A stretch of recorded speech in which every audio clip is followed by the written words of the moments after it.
غلط. خانہ کعبہ کی 10 تعمیریں ہوئی ہیں. ایک روایت میں فرشتہ نے بنایا, دوسری روایت جو معتبر ہے وہ حضرت آدم علیہ السلام, پھر حضرت شیس علیہ السلام, نوح علیہ السلام, ابراہیم علیہ السلام. اس نے وَإِذْ يَرْفَعُ إِبْرَاهِيمُ الْقَوَاعِدَ سے یہ سمجھا کہ ابراہیم علیہ السلام نے تعمیر کی ہے. ابھی جاہل آدمی, یرفعو کا مطلب تعمیر نہیں, ارتفاع بلند کرنا ہوتا ہے. بنیاد وہی ہے, اس بنیاد پر, اس اسٹرکچر پر اوپر دیواریں اٹھانے والے ابراہیم علیہ السلام ہے. اس لیے یہ لوگوں کو بتانا کہ بنیاد غلط جگہ پر ہے, یہ جھوٹ جھوٹ جھوٹ. اوریجنل بنیاد اچھا نشاندہی کہاں سے پتہ ہے؟ آسمان اول پر ایک کعبہ ہے, آسمان ثانی پر ایک کعبہ ہے, ثالث پر, اور یہ آسمان والوں کا قبلہ ہے, آسمان والوں کا قبلہ ہے. اسی طرح ثالث, رابع, خامس, سادس, سابع, سابع آسمان پر ایک کعبہ ہے جس کو بیت المعمور کہتے ہیں. تو ہوا اسی کے نیچے چھٹویں پر, پھر پانچویں, پھر چوتھے, تیسرے, دوسرے, پہلے, اور اسی کے جسٹ نیچا خانہ کعبہ ہے. بنیاد کی نشاندہی کرنے والی ذات اللہ تبارک و تعالیٰ کی ہے, کیونکہ اللہ نے نبی کو دینا اور الہام دیا, وہی نازل کروائی کہ کعبہ کی بنیاد یہاں ہونی چاہیے. یہ کہاں سے لیفٹ رائٹ کر رہا ہے؟ اسی سے سمجھ جائے کیسے بیوقوف بنا کے جھوٹی جھوٹی باتیں پیش کر دیتا ہے, اپنی طرف سے تعمیلیں کرتا ہے. اور آگے چلے, حجر اسود, حجر اسود کے حوالے سے اس نے کیا بیان کیا کہ حجر اسود کو چومنا جائز, لیکن آج چومنے کے لیے لوگ ایک کے اوپر ایک کہیں کہیں مر بھی جاتے ہیں. ٹھیک ہے, اب دیکھیں دلیل کہاں سے لا رہا ہے. اسی کا مطلب یہ ہوا تازیہ کو چومنا جائز, ڈھول کو چومنا جائز, بادے کو چومنا جائز, تاشے کو چومنا جائز. یہ گالی کا بھائی, پہلے تو موجودہ جو شکل ہے اس کو اچھے سے دیکھ لو. کچھ لفظ ہوتے ہیں جو قابل تعبیر ہوتی ہے, قابل تعبیر ہوتے ہیں لفظ. جیسے مرد کے لیے عورت جائز ہے, کیا مطلب ہوا اس کی بیوی اس کے لیے حلال. سب عورتوں کو حکم تھوڑی لگے, اس کی بیوی اس کے لیے حلال ہے. تمام عورتوں پر کوئی حکم نہیں لگا ہے. یہاں پر تعزیہ, مروجہ تعزیہ جتنے ہیں یہ سب کے سب ناجائز ہے. اوریجنل آپ قید لگائیں کہ روضہ حسین کا بنانا جائز ہے, روضہ حسین کا, اور اس کا حکم الگ بنے گا. حجر اسود کے بوسہ کے معاملے میں آپ نے جو قیاس کیا تعزیہ پر, میں پھر کہوں گا کہ بخاری شریف میں حجر اسود کے بارے میں آیا. حضرت عمر رضی اللہ تعالیٰ, غور کیجئے گا, یہ تعزیہ کے بارے میں حجر اسود کو سیٹ کرنا ہے. کون؟ نارولائے. حجر اسود کے بارے میں یہ آیا, حضرت عمر بوسہ لے رہے حجر اسود کا اور کہتے ہیں اے حجر انی اعرف انک حجر لا یضر ولا ينفع لولا رأيت النبي صلی اللہ علیہ وسلم یقبلک ما قبلتک. اے حجر اسود, میں جانتا ہوں تو پتھر ہے, نفع و ضرر کا مالک تو نہیں ہے, لیکن میں نبی کو چومتے ہوئے دیکھا اس لیے میں بھی چوم رہا ہوں. بات سمجھ میں آ گئی. حجر اسود کے بارے میں حضرت عمر کہتے ہیں اے حجر اسود میں جانتا ہوں تو پتھر ہے, اور آپ لوگ بھی بتائیے کیا یہاں پتھر ہے ہم اس کو چومتے ہیں؟ پہاڑ کا پتھر چومتے ہیں, دلی کے بائیں طرف چلے جائے چومتے ہیں, گیا صاحب ہزاری باغ ہے, راستے میں کئی کلومیٹر پہاڑ پڑتا ہے, کیا پتھر کو اٹھا کے چومتے رہتے ہیں؟ کیوں نہیں چومتے ہیں؟ وہ بھی پتھر ہے, یہ بھی پتھر ہے. حجر اسود کا مطلب بلیک پتھر ہوتا ہے, یہاں بھی حجر اسود ہے, حجر ابیض ہے, حجر احمر ہے. ان پتھروں کو کیوں نہیں چومتے ہیں؟ حضرت عمر فاروق اعظم نے جواب دیا اسی پتھر کو چوما جائے گا جس پتھر کو مصطفیٰ نے چوما ہو. اب بات سمجھ میں آ گئی. حجر اسود تجھے اس لیے چومتے ہیں کہ نبی نے چوما ہے. اب تعزیہ کو نبی نے نہیں چوما, اس لیے تعزیہ کو حجر اسود پہ قیاس کرنا باطل ہے. حجر اسود کا بوسہ اس لیے لیتے ہیں کہ نبی نے بوسہ لیا, اور نبی کے بوسے کی جگہ بوسہ لینا یہ نبی کی سنت کو زندہ کرنا ہے, اور نبی کی سنت کو زندہ کرنے کے والے کو اللہ تبارک و تعالیٰ شہید کے برابر ثواب عطا فرما دیتا ہے. اس لیے ہم حجر اسود کا بوسہ لیتا ہے. یہ مروجہ تعزیہ کا حکم کہاں سے لایا بھائی؟ اور یہ معاملہ تعزیہ کا نہیں ہے, معاملہ ہے حضرت ابو بکر کا. ان کو ڈاؤن کرنا چاہتے ہیں, امیر معاویہ کی توہین کرنا چاہتے ہیں. یہ مولائی اور رافضیوں کا ایک نیا راستہ کھڑکی سے انٹری کرنا ہے, یہ لوگ کھڑکی سے انٹری کر رہے ہیں, اس لیے پہچاننا بہت ضروری ہے. اور آگے چلے, تقریر کے اندر کیا بولتا ہے کہ ایک فرشتہ ہے, اس کے بال اس کے پر کو جلا دیا اللہ نے, اور امام حسین پیدا ہوئے تو جبریل علیہ السلام نے دیکھا کہ فرشتہ ہے جو بغیر پر کے فرفرا رہا ہے زمین پر. اس نے کہا کہ امام حسین سے مس کر لو اپنی باڈی کو تو پر آ جائے گا. کہاں سے لایا بھائی؟ یہ کس کتاب میں لکھا ہوا ہے؟ اب دیکھو, اس نے کہاں سے حوالہ لیا, کون؟ نارالعین, یہ رافضی مولائی. کتاب کا نام ہے اثبات الہدی, جلاء العیون, بحار الانوار, بصائر الدرجات, الخرائط والجرائح. اتنی کتابوں کا حوالہ ہم نے ڈھونڈا کہ یہ عبارت کہاں لکھی ہوئی کہ فرشتہ کے پر جل گئے اور امام حسین کے جسم سے ٹچ کر لے تو پر دوبارہ آ گئے. جبریل علیہ السلام کا مشورہ. یہ کہاں لکھا ہوا ہے؟ بغیر لکھا ہوا تو چلے گا نہیں نا. ہم نے ڈھونڈا تو یہ 4-5 کتابوں میں مجھے یہ عبارت مل گئی. میں نے دیکھا یہ کتاب لکھی کون ہے, تو پتہ چلا جتنے کتاب ہے, جتنی کتابیں اس کے لکھنے والے سب کے سب شیعہ گستاخی نبی صلی اللہ علیہ وسلم, سب کے سب رافضی مرتد کافر مشرکین لوگ ہیں. مشرکین سے بھی بدتر یہ رافضی لوگ جو حضرت ابو بکر کو معاذ اللہ کتا سے بھی بدتر کہتے ہیں. اپنے کتے کا نام ابو بکر رکھتے ہیں معاذ اللہ رب العالمین, عمر نام رکھتے ہیں معاذ اللہ رب العالمین. ان لوگوں کی کتاب ہے. اس نارالعین کو آپ لوگ اپنے گاؤں میں گھسنے دیں گے؟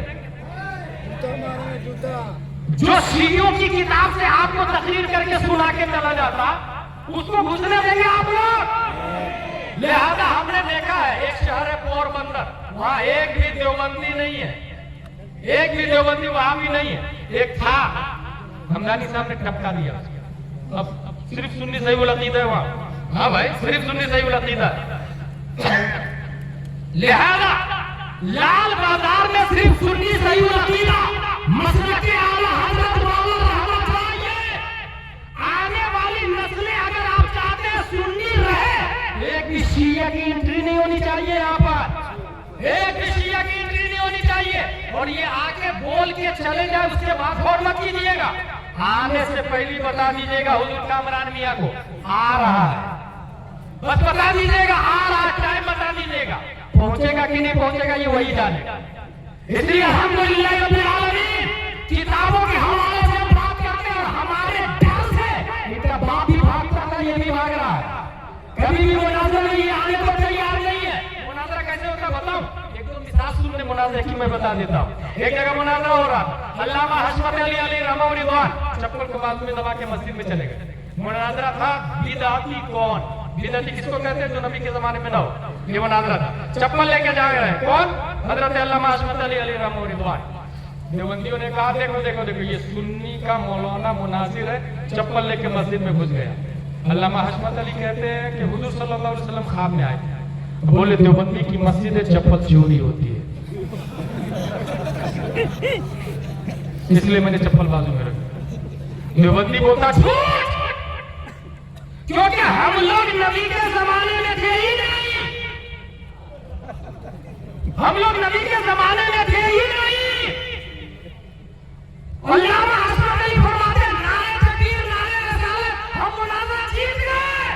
جو نبی کے زمانے میں نہیں ہو اسی کو تو بدعتی کہتے ہیں. ایک دن مناظرہ ہو رہا تھا, علامہ حشمت علی پوچھتے ہیں لا الہ الا اللہ محمد رسول اللہ کلمہ ہے یا کلام؟ یار یہ مبتدا بھی ہے, خبر بھی ہے, ظرف بھی ہے, لفظ بھی ہے, مستقر بھی ہے, بولو تو بولو کیا؟ کلمہ کی تعریف الکلمۃ لفظ ہو گیا, لمعنى مفردا مفرد مفرد, اور یہاں تو اتنے سارے کلمہ, یہ تو کلام ہونا چاہیے. اگر کلمہ نہیں مانوں گا تو پبلک جوتے سے مارے گی مجھ کو, کیونکہ اول کلمہ طیب بچے بچے کو پتا ہے. اور اگر میں یہ کہوں کہ یہ کلمہ ہے تو یہ مولانا مارے گا مجھ کو, کہ کلمہ ایک تو کہتے ہیں یہاں بسم ہے, لام ہے, کلمہ جلالت ہے, رحمان ہے, رحیم ہے, وہ ڈر کے مارے ہی مارے گا. سنی صحیح العقیدہ الحمدللہ. مناظرہ کرنا ہم ہی لوگ کا طریقہ ہے, اور ابراہیم علیہ السلام کی سنت ہے مناظرہ کرنا. ہمارے باپ ابراہیم علیہ السلام کی سنت ہے, یاد رکھیے گا, اس لیے ہم لوگ نہیں ڈرتے. حاصل اس نے کیا کہا؟ یہ کس کتاب سے لایا؟ شیعوں کی کتاب سے لایا. سنی کی کتاب میں کیا لکھا ہوا ہے؟ لا یعصون اللہ ما امرهم ویفعلون ما یؤمرون. فرشتہ معصوم ہوتے ہیں, کوئی گناہ نہیں کرتے. جب گناہ نہیں کرتے تو فرشتوں کے پر کیسے قطر دیے گئے بھائی؟ وہ وہی کرتے, وہ معصوم ہوتے ہیں. معصوم کا مطلب گناہ سے پاک. نفس والا گناہ کرتا ہے نا, وہ نفس سے پاک ہے. اس لیے شیعہ لیفٹ رائٹ کہاں بھگ ہے. میری پوری کتاب ہے شیعوں کی ہسٹری پر. معاذ اللہ, ان کا یہ عقیدہ ہے کہ اللہ کا نور حلول کیا نبی میں, اور پھر نبوت سے وہی نور کنورٹ ہو کے امامت میں حضرت علی میں آ گیا. اس طریقے سے ایک سے ایک عقیدے معاذ اللہ رب العالمین. پوری ایک تقریر ہے ہسٹری آف دا رافضی, میں اس پہ جانا نہیں چاہوں گا. اور آگے چلے. 10ویں غلطی ان کی یہ ہے, ایک ویڈیو میرے پاس آیا جس میں ایک جاہل ہے, داڑھی اتنی چھوٹی ہے, پینٹ شرٹ پہنے ہوا ہے, اور یوٹیوب پہ بیان دے رہا, کٹھ ملا اہل بیت سے الگ ہو گیا. یہ بیان وائرل ہوا اس کا. اب سنیں, یہ تو چھوٹی داڑھی پینٹ شرٹ پہنے ہوا ہے, لوگوں نے دیکھا بھی. اس نے کیا کہا؟ کٹھ ملا. پہلی بات ذہن میں رکھ لے, یہ مشین ہے. من حیث ہوا, یہ کچھ بھی نہیں. یہ نفع و ضرر سے پاک ہے. اس کے اندر جب ڈالا جیسا جاتا ہے, as you wish use it, آپ جیسا استعمال کریں گے ویسا. آپ اگر گانے ڈالیں گے تو گانے چلیں گے, نعت شریف ڈالیں گے تو نعت شریف چلیں گے. اگر آپ اس میں یوٹیوب میں اپنا چینل کھولیں اور اس میں لکھیں غسل کے اندر 4 فرائض اپلوڈ کر دے, سب کے پاس پہنچ جائے گا. اب آپ اپنے موبائل سے اس میں نکالے اور لکھے غسل کے فرائض بتاؤ, تو چیٹ جی پی ٹی یا گوگل یا یوٹیوب بتائیں گے غسل میں 4 فرائض. یہ نہیں بولے گا کہ یہ ڈالنے والا جاہل تھا, پینٹ شرٹ والا تھا, وہ ٹرنکل والا تھا, وہ ABCD والا تھا, یہ بخاری والا نہیں تھا, یہ انجینئر مرزا والا تھا, یہ حسن اللہ یاری والا تھا. یہ موبائل نہیں بتائے گا. غسل میں 4 فرائض آپ نے یاد کر لیا, جبکہ باطل. غسل میں 4 فرائض ہے ہی نہیں. انوار شریعت, فتاوی رضویہ, بہار شریعت, قرآن شریف سے ثابت ہے غسل میں صرف 3 فرائض. کلی کرنا, ناک صاف کرنا, پورے بدن پہ پانی بہانا. اس لیے موبائل سے دین مت سیکھیں, ڈیجیٹل دین مت سیکھیں, فزیکل دین سیکھیں. یہ ڈیجیٹل دین والا یہ انجینئر مرزا والا ہو جاتا ہے, فزیکل دین سیکھنے والا تاج شریعہ والا ہوتا ہے, مسلک اعلیٰ حضرت والا ہوتا ہے. یہ کتاب فزیکل ہے, یاد رکھیے گا, یہ کتاب فزیکل میں ہے. اس لیے اس نے کیا کہا, جو اہل بیت کو نہیں مانے وہ کٹھ ملا ہے, یہ لفظ بولا. اب سنیں, پہلی بات اہل بیت کس کو کہتے ہیں یہ پوچھ دے تو ڈھنگ سے وہ نہیں سمجھ میں آئے گا اس کو. اہل بیت کی تعریف کیا ہے؟ اہل کہتے ہیں والا, بیت کہتے ہیں گھر. بیت سے کون سا گھر مراد ہے بتاؤ, کون سا گھر مراد ہے؟ نبی کے 9 گھر تھے, اور قرآن شریف میں بیت کا لفظ خانہ کعبہ کے لیے آیا. اور اہل بیت کن لوگوں کو کہا گیا؟ اس میں علماء داخل ہے کہ نہیں؟ اولاد میں کتنی اولادیں داخل ہیں؟ اور یہ بتاؤ کہ علماء افضل ہے یا نبی کی اولاد افضل ہے؟ اور اگر یہی سوال اور آگے لے کے جاؤ, امام حسین نبی کا نواسا ہے, اور حضرت ابو بکر نبی کے سسر ہے, دونوں میں سے کون افضل؟ اب یہ وہ جو کٹھ ملا جو بول رہا ہے نا, پینشن والا, انجینئر مرزا کا ناجائز اولاد, اس کو پتہ ہی نہیں چلے گا کہ یہ کون سا سوال رکھ لیا میرے سامنے. بھائی نبی کی اولاد, نبی کے ایک بھی صاحبزادے دنیا میں نہیں رہے, انتقال کر گئے. نبی کی نسل بیٹی سے چلی, حضرت فاطمہ الزہرا رضی اللہ تعالیٰ عنہ, ٹھیک ہے, اور قیامت تک چلتی رہے گی. لیکن ہزاروں دلائل اس بات پر ہے کہ اللہ نے علماء کا درجہ بلند کیا. والذین اوتوا العلم درجات. کیا وجہ ہے کہ نبی نے یہ نہیں کہا اطرتی ورثۃ الانبیاء, میری اولاد نبیوں کے وارث ہیں؟ یہ کیوں نہیں آیا؟ العلماء ورثۃ الانبیاء کیوں آیا؟ کیونکہ نبی جانتے تھے میری اولاد میں کچھ گمراہ بھی ہو جائیں گے, کچھ کافر بھی ہو جائیں گے. یہ شیعہ جو کہتے ہیں سید ہے, کیا وہ کافر نہیں ہے؟ یہ خامنی بولتا ہے سید ہے, کیا وہ کافر نہیں ہے؟ یہ طاہر غیامی بولتا ہے سید ہے, کیا وہ کافر نہیں ہے؟ علی کا پانی سید احمد بولتا ہے سید ہے, کیا وہ مرتد نہیں ہے؟ نبی جانتے تھے کہ میری اولاد میں کچھ کافر بھی ہو جائیں گے, اس لیے نبی نے یہ نہیں کہا میری اولاد وہ انبیاء کے وارث ہے. نبی نے یہ کہا العلماء ورثۃ الانبیاء. بات سمجھ میں آ گئی؟ نبی کی جتنی اولاد ہے